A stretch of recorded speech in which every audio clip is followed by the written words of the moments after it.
Jadi satu ketika ada orang bermimpi bertemu Imam Ghazali.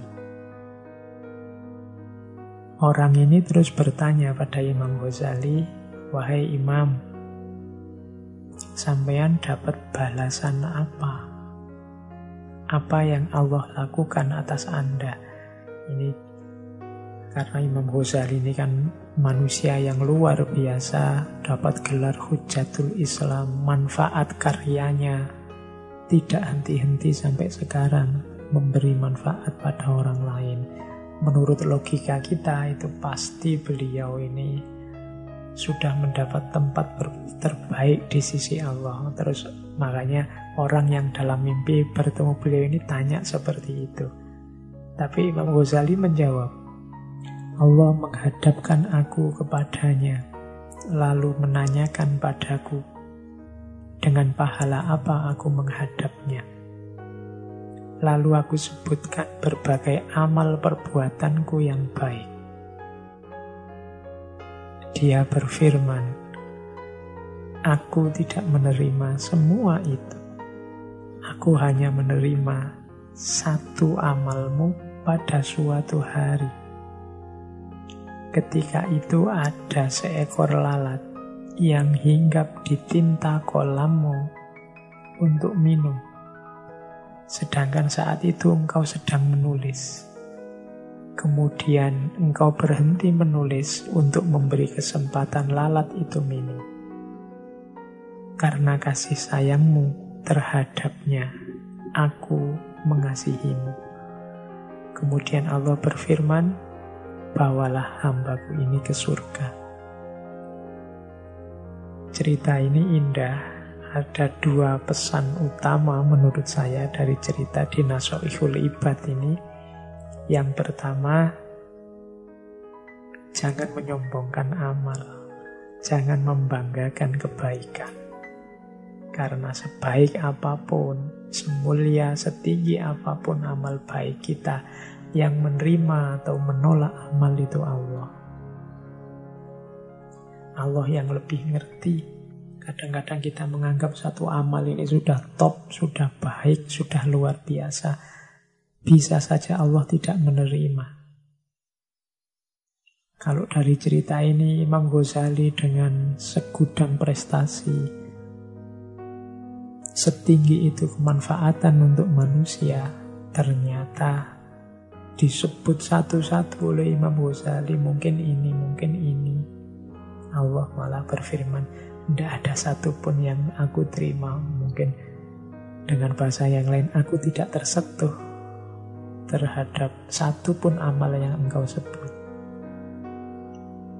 Tapi ketika ada seekor lalat hinggap di tinta, saat itu engkau sedang asik menulis, kemudian engkau hentikan aktivitasmu menunggu agar lalat ini sampai kenyang dan pergi. Baru engkau melanjutkan nulis. Nah ini Allah menganggap karena kasih sayangmu itu, aku pun mengasihimu.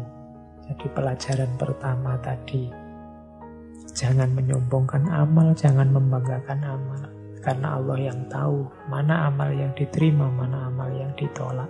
Yang kedua, pelajaran kasih sayang.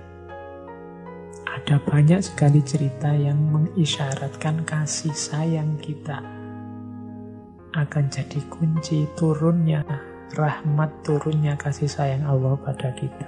Seperti ceritanya Imam Ghazali ini.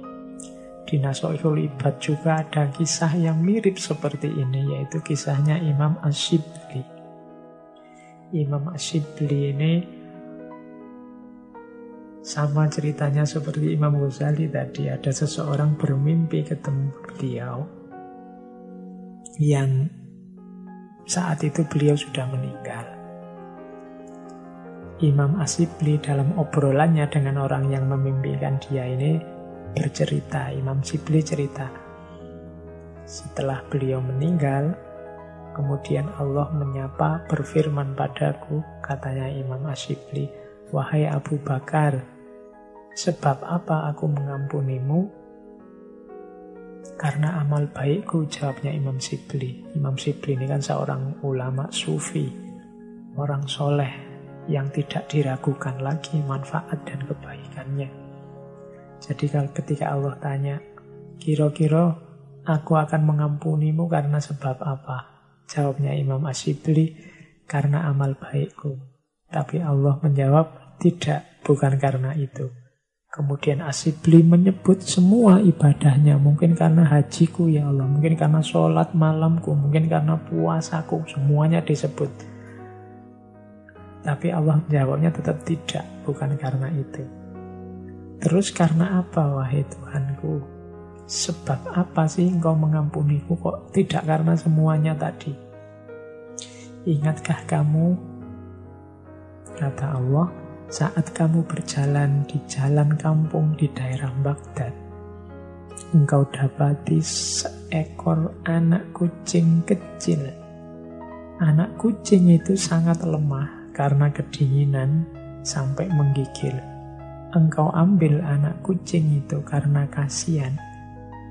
Lalu untuk menjaganya, engkau masukkan anak kucing itu ke dalam kantong yang engkau bawa. Iya, hamba ingat.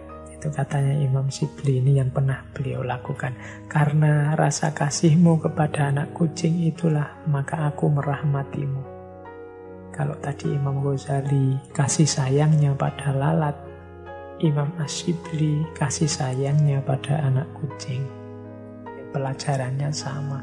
Cinta dan kasih sayang kita pada makhluknya Allah akan mengundang rahmat dan kasih sayangnya Allah kepada kita.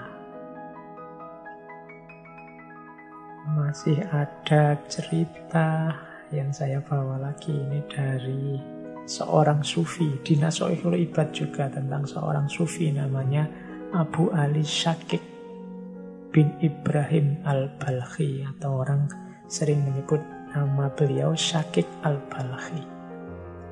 Shakik al-Balkhi ini putranya konglomerat, dia juga seorang bisnismen. Tapi suatu ketika beliau ini melihat seorang budak di zaman paceklik. Zaman paceklik itu berarti zaman susah, semua orang mengeluh. Tapi dia melihat seorang budak yang gembira, tidak ada sedih-sedihnya. Sedang krisis, sedang resesi ekonomi, semua orang gelisah galau. Dia melihat budak ini senang, main-main, gembira, tertawa-tertawa.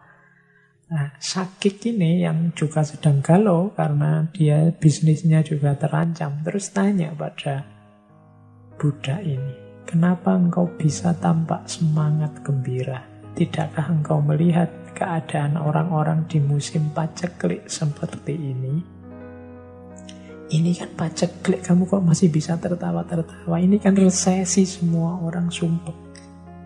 Katanya budak itu, saya tidak perlu merasa susah dengan muslim paceklik ini.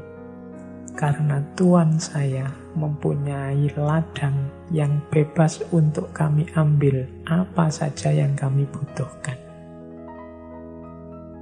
Jawaban ini membuat Shakik kaget. Terus sadar, jika tuannya hanya memiliki ladang, sedangkan tuannya adalah juga makhluk yang miskin, dan budak itu tidak bingung masalah rezekinya karena bersandar pada tuannya.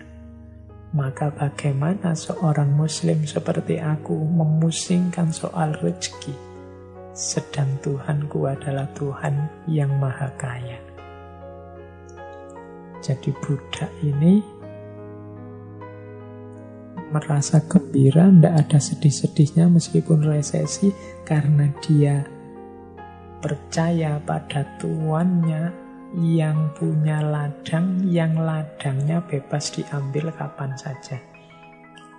Membuat Shakik al-Balkhi ini sadar, layo, dia hanya tuannya. Padahal tuan yang dia sandari ini hakikatnya juga miskin juga kalau dibandingkan tuanku, yaitu Tuhanku yang maha kaya. Bagaimana aku bisa sedih urusan bisnis macet, urusan resesi, urusan rezeki yang tidak lancar? Bukankah Tuhanku, Tuhan kita, Maha Kaya? Kita bersandar pada Tuhan yang Maha Kaya, yang membebaskan kita mengambil apa saja yang kita butuhkan di muka bumi ini.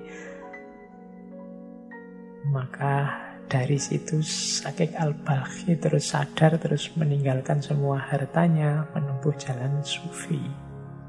Karena dia sekarang sadar sandarannya adalah Tuhan yang Maha Kaya.